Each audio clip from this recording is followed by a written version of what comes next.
क्या बिना वोकैबुलरी के इंग्लिश बोलना आसान है? बिल्कुल नहीं। मान लीजिए आपसे कोई इंग्लिश में बातचीत कर रहा है तो आप उसकी बात को समझ नहीं पाएंगे, ना ही उसकी बात का रिप्लाई दे पाएंगे, क्योंकि आपकी इंग्लिश वोकैबुलरी ही कमज़ोर है। सो हाय गाइस, मैं हूँ आपके इंग्लिश टीचर और मैं आई हूँ आपके इंग्लिश को और बढ़िया और बेहतर करने।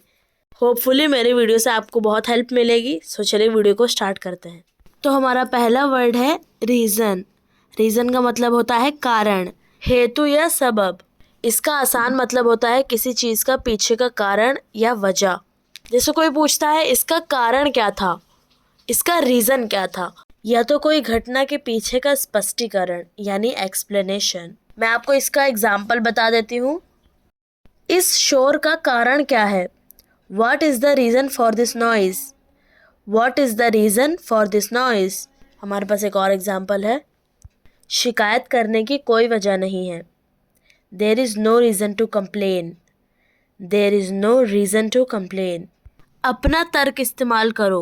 Use your reason. Use your reason. I hope आपको ये अच्छे से समझ में आ गया होगा। ये वर्ड बहुत कॉमन है, अक्सर बोलचाल में इस्तेमाल होता है, आपने भी कहीं ना कहीं सुना ही होगा। तो अब आपको भी ये क्लियर हो गया तो आप भी इसे यूज़ कर सकते हैं। तो चलिए भी नेक्स्ट वर्ड देखते हैं। तो अगला वर्ड है स्टिल। स्टिल का मतलब होता है अभी भी या फिर अब तक। इसका मतलब होता है कोई काम जो कि पहले से हो रहा था और वो अभी भी हो रहा है, मतलब वो काम का जारी रहना, उसे कहा जाएगा स्टिल। जैसे तुम अभी तक सो रहे हो, यू आर स्टिल स्लीपिंग, इस तरह से स्टिल यूज़ होगा। स्टिल के मल्टीपल मतलब होते हैं, वैसे ये बताना ज़रूरी नहीं है, बट मैं आपको बता देती हूँ ताकि आपको ये बिल्कुल अच्छे से क्लियर हो जाए। कभी आपने इसे कहीं देखा या फिर किसी ने आपसे ये कहा तो आपको ये समझ में आ जाएगा। स्टिल का मतलब अभी तक और अब तक तो होता ही है, इसके अलावा इसका मतलब शांत, स्थिर या मौन होता है।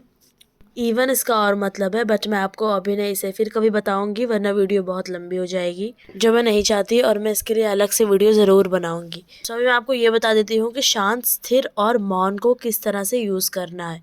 जैसे हवा शांत थी या फिर हवा स्थिर थी, इसे हम कहेंगे the air was still. The air was still यानी शांत। इसका आसान मतलब होता है कोई व्यक्ति या कोई चीज़ बिना हिले डुले शांत, बिल्कुल शांत, कोई शोर से बिल्कुल मुक्त। तो मैं आपको दोनों का भी एक एक एग्जाम्पल दे देती हूँ जिससे आपको और भी क्लियर हो जाएगा। अभी तक या अब तक का एग्जाम्पल, वह अभी भी किताब पढ़ रही है। She is still reading the book. She is still reading the book. शांत, स्थिर या मौन का एग्जाम्पल, वह स्थिर रहा। He remained still. He remained still. So आपको ये समझ में आ गया होगा। अभी चलिए आगे बढ़ते हैं। हमारा नेक्स्ट वर्ड है अलाउ। अलाउ का मतलब होता है अनुमति देना, इजाज़त देना या फिर होने देना, जिसका मतलब है किसी को कुछ करने की इजाज़त देना या फिर किसी चीज़ को घटित होने देना। कोई किसी की इजाज़त मांग रहा है, जैसे मुझे अंदर आने दो, ये हुआ इजाज़त मांगना, तो वो कहेगा अलाउ मी इन, मतलब मुझे अंदर आने की इजाज़त दो, अलाउ मी इन, है ना। तो अलाउ इस तरह से यूज़ होता है। आई होप आपको ये समझ में आ रहा होगा। मैं आपको अभी इसका एग्जांपल्स भी दे देती हूँ। मुझे बोलने की अनुमति दो, allow me to speak. Allow me to speak. बच्चों को अनुमति नहीं है, चिल्ड्रंस आर नॉट अलाउड। बच्चों को अनुमति नहीं है, चिल्ड्रंस आर नॉट अलाउड। एक और एग्जांपल बता देती हूँ। हम मेहमानों को आने देते हैं, we allow guests. Okay, so let's move forward.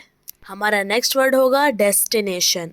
Destination का मतलब होता है मंजिल, ठिकाना या अंतिम लक्ष्य, यानी वो स्थान या फिर वो जगह जहाँ कोई व्यक्ति या वस्तु यात्रा करके पहुँचती है, यानी जर्नी करके पहुँचती है, या फिर कोई चीज़ भेजी जाती है उसे अपनी डेस्टिनेशन पर, यानी उसे अपनी मंजिल पर, उसे हम कहेंगे डेस्टिनेशन। या हम एक उद्देश्य के तौर पर भी कह सकते हैं, जैसे खुशी एक यात्रा है, मंजिल नहीं।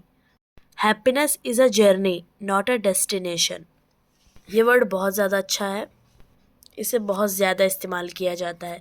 अभी मैं आपको इसका कुछ एग्जाम्पल्स बता देती हूँ। यह एक लोकप्रिय अवकाश स्थल है। This is a popular holiday destination. This is a popular holiday destination. तुम्हारी मंजिल कहाँ है? Where is your destination? Where is your destination? हम सुरक्षित अपने ठिकाने पहुंच गए। We reached our destination safely. We reached our destination safely. So चलिए आगे बढ़ते हैं। हमारा नेक्स्ट वर्ड है गोल। गोल का मतलब होता है लक्ष्य, उद्देश्य या मकसद। ये भविष्य में यानी फ्यूचर में हासिल किए जाने वाली कोई चीज़ या स्थिति होती है जिसके लिए इंसान योजना यानी प्लान बनाता है और कोशिश करता है कि वो चीज़ वो हासिल कर पाए। ये जैसे कोई खेल में ज़्यादा स्कोर का स्थान भी हो सकता है या फिर वज़न कम करना। ये एक ऐसा विचार है यानी थॉट है जो कोई व्यक्ति या कोई ग्रुप बनाता है और उसे पूरी कोशिश करता है हासिल करने की। उसे हम कहेंगे गोल। आजकल तो बहुत कहा जाता है तुम्हारे लाइफ का गोल क्या है, यानी तुम्हारे जीवन का मकसद क्या है। इस तरीके से गोल एक बहुत अच्छा वर्ड है, मैं भी इसे यूज़ करती हूँ और मैं चाहती हूँ इसे आप भी यूज़ करें। आपको समझ तो आ ही गया होगा। तो चलिए आपको एग्जाम्पल्स भी बता देती हूँ। मेरा लक्ष्य डॉक्टर बनना है। My goal is to become a doctor. My goal is to become a doctor. मेरा लक्ष्य सफल होना है। My goal is to be successful. My goal is to be successful. और जैसे होगा, क्या तुम अपना लक्ष्य जानते हो? Do you know your goal? Do you know your goal? तो गोल का मतलब भी आपको समझ में आ गया, तो आपको अगला वर्ड बताती हूँ। वर्थ। वर्थ का मतलब होता है मूल्य, कीमत या फिर महत्व, यानी किसी चीज़ की आर्थिक कीमत कितनी है, वो कितना यूज़फुल और उसकी इम्पोर्टेंस कितनी है, यानी वो उपयोगी और महत्वपूर्ण है या नहीं। आसान शब्दों में ये बताता है कि कोई चीज़ कितने पैसे की है या फिर कोई काम जो करने लायक है या नहीं। वर्थ, उसे कहा जाएगा वर्थ। मतलब कोई चीज़ है या कोई जगह है, वो कितनी अच्छी है या बेकार है, उसके हिसाब से उसकी वर्थ बताना, उसकी कीमत बताना। जैसे किसी को पसंद आना और किसी को ना आना, किसी के लिए वर्थ इट होना और किसी के लिए वर्थ इट ना होना, या किसी को अपना ओपिनियन बताना। अभी मैं आपको एग्जाम्पल्स भी बता देती हूँ। यह फिल्म देखने लायक है। This film is worth watching. This film is worth watching. या फिर वह इस नौकरी के लायक है। He is worthy of this job. He is worthy of this job. यह जगह घूमने लायक है। This place is worth a visit. This place is worth a visit. मैं आपको इसे बिल्कुल आसान भाषा में समझाती हूँ, अपने तरीके से समझाती हूँ ताकि आपको ये अच्छे से आ जाए, अच्छे से समझ में आ जाए। एनीवे, चलिए नेक्स्ट वर्ड देखते हैं। हमारा नेक्स्ट वर्ड है ग्रीडी। ग्रीडी का मतलब होता है लालची, लोभी या पेटू, जिसका मतलब होता है किसी चीज़ जैसे पैसा, खाना, शक्ति या फिर सफलता की ज़रूरत से ज़्यादा चाह रखना या फिर ज़्यादा खाने की इच्छा रखना। ये वर्ड ग्रीडी किसी इंसान के अत्यधिक लालच को दर्शाता है। जैसे किसी इंसान के पास कोई चीज़ है बट वो हमेशा वो चीज़ से अनसेटिस्फाइड ही रहेगा, कभी संतुष्ट नहीं होगा, बल्कि चाहत रखेगा उससे भी ज़्यादा की। इस तरह के लोग दूसरों से ज़्यादा पाने की इच्छा रखते हैं, भले ही उन्हें उसकी ज़रूरत ना हो फिर भी। तो अभी मैं आपको इसका एग्जांपल्स भी दे देती हूँ। जैसे लालची मत बनो। Don't be greedy. Don't be greedy. वह शक्ति का लालची है। He is greedy for power. He is greedy for power. लालची आदमी ने सारा खाना खा लिया। The greedy man ate all the food. The greedy man ate all the food. So चलिए देखते हैं लिस्ट में हमारा नेक्स्ट वर्ड कौन सा है। हमारा नेक्स्ट वर्ड है जस्टिफाई। जस्टिफाई का मतलब होता है उचित ठहराना, सही साबित करना या कारण दिखाना। इसका मतलब होता है किसी कार्य, बात या निर्णय को सही साबित करना, उसे सही साबित करने के लिए कोई कारण देना या फिर सफाई पेश करना। आसान भाषा में ये किसी चीज़ को सही साबित करने के लिए तर्क यानी रीज़न पेश करना होता है।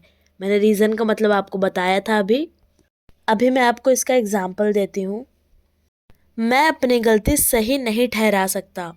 आई can't justify my mistake. I can't justify my mistake. अपने उत्तर का कारण स्पष्ट करो। Justify your answer. Justify your answer. अपनी गलती को सही मत ठहराओ। Don't justify your mistake. Don't justify your mistake. तो जस्टिफाई का मतलब आपको समझ में आ गया होगा। चलिए देखते हैं नेक्स्ट वर्ड कौन सा है। नेक्स्ट वर्ड है हमारा बर्डन। बर्डन का मतलब होता है बोझ, भार या जिम्मेदारी, जिसका आसान मतलब है कोई भारी चीज, मुश्किल काम या मानसिक तनाव जिसे उठाना या सहन करना पड़े। जैसे हमें कभी कोई चीज़ का टेंशन हो जाता है और वो हमें सहना पड़ता है, वो हमारे लिए एक बोझ हो जाता है, हमारे लिए एक बर्डन हो जाता है। ना केवल कोई सामान बल्कि कोई व्यक्ति भी इंसान के ऊपर बोझ हो सकता है।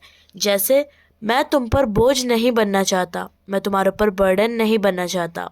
एग्जाम्पल, ये बोझ है, this is a burden, this is a burden.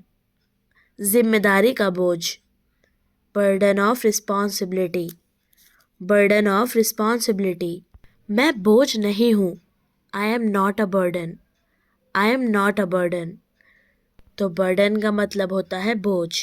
चलिए अब आगे बढ़ते हैं। हमारा नेक्स्ट वर्ड है इरिटेट।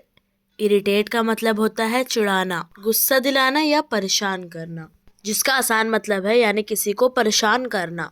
जैसे छोटे छोटे बच्चे बड़ों को परेशान करते हैं, या फिर कोई पढ़ रहा है तो वहाँ पे आवाज़ करते हैं जिससे वो परेशान हो जाता है यानी इरिटेट हो जाता है। ये स्किन यानी त्वचा में जलन या खुजली होने के लिए भी इस्तेमाल होता है, जैसे स्किन इरिटेशन यानी त्वचा में जलन। आई होप आपको समझ में आ गया होगा ये। मैं आपको इसका एग्जाम्पल्स भी बता देती हूँ। उसे परेशान मत करो, don't irritate him, don't irritate him. उसका तेज संगीत मुझे गुस्सा दिलाता है, His loud music irritates me, His loud music irritates me। और त्वचा में जलन यानी स्किन इरिटेशन के लिए भी मेरे पास एक एग्जाम्पल है, मैं आपको बताती हूँ। ये साबुन मेरी त्वचा में जलन पैदा करता है, this soap irritates my skin, this soap irritates my skin. I hope मैंने अभी तक आपको जितने भी वर्ड्स बताए हैं आपको वो अच्छे से समझ में आ रहे हैं। अगर आपको कोई डाउट लगता है या फिर आप कोई भी जगह पे कंफ्यूज होते हैं तो आप मुझसे डेफिनेटली कमेंट सेक्शन में पूछ सकते हैं। और मुझे पता है अभी भी बहुत से लोग हैं जो मेरे वीडियो देखते तो हैं पर अभी उन्होंने सब्सक्राइब नहीं किया है। सो प्लीज़ मेरे चैनल को सब्सक्राइब कर दीजिए और अगर वीडियो पसंद आ रही है तो वीडियो को लाइक कर दीजिए ऐसी और भी वीडियोस के लिए। सो चलिए बात को आगे नहीं बढ़ाते हैं, हमारी क्लास कंटिन्यू करते हैं। हमारा अगला वर्ड है इनकम्प्लीट। इनकम्प्लीट का मतलब होता है अधूरा या अपूर्ण, यानी जो पूरी तरह से खत्म ना हुआ हो, जिसमें कुछ कमी हो या वो पूरा ना हुआ हो। जैसे अभी भी कोई काम है जो कि आधा अधूरा है, अभी वो पूरी तरीके से कंप्लीट नहीं हुआ है। कोई घर जो अभी पूरी तरीके से बना नहीं है, सिर्फ उसका स्ट्रक्चर बना है और पूरा घर अभी बाकी है, तो उसे हम कहेंगे इनकम्प्लीट, क्योंकि वो आधा अधूरा है। चलिए मैं आपको अब इसका एग्जाम्पल बता देती हूँ। रिपोर्ट अपूर्ण है, the report is incomplete, the report is incomplete.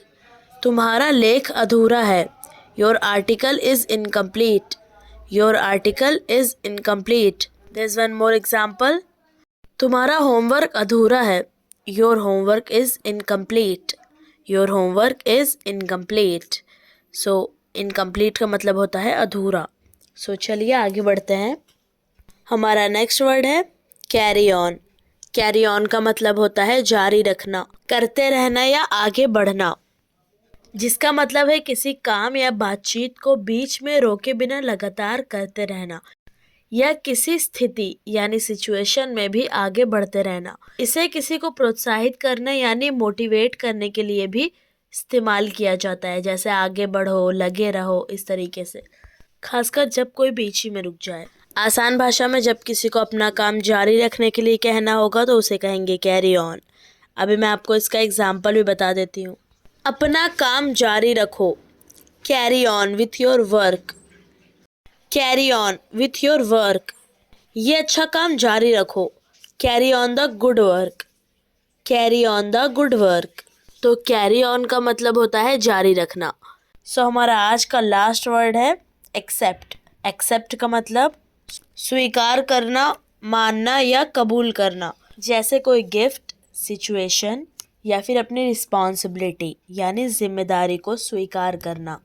या फिर जैसे कोई लड़का किसी लड़की को प्रपोज करता है, उसे प्रपोजल देता है, तो वो उसे एक्सेप्ट कर लेती है, उसे स्वीकार कर लेती है, उसे हम कहेंगे एक्सेप्ट। अब मैं आपको इसका कुछ एग्जाम्पल दे देती हूँ जिससे आपके लिए और भी इजी टू अंडरस्टैंड हो जाएगा।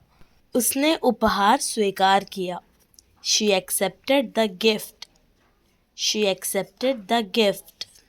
मैं उसका प्रस्ताव स्वीकार करता हूँ। I accept his offer. I accept his offer. हमें सच्चाई स्वीकार करनी चाहिए। We must accept the truth. We must accept the truth. उन्होंने फैसला स्वीकार किया। They accepted the decision. They accepted the decision. Okay so आज के लिए बस इतना ही था। आपको वीडियो कैसी लगी मुझे कमेंट सेक्शन में ज़रूर बताइएगा, और आप मेरी वीडियो कहाँ से, किस जगह से देख रहे हैं वो भी मुझे बताइएगा, जिससे मुझे भी तो पता चले कि मेरे प्यारे प्यारे व्यूअर्स कहाँ कहाँ से मेरी वीडियोस देखते हैं। So thank you so much for watching this video till here and take care of your selves. Bye bye.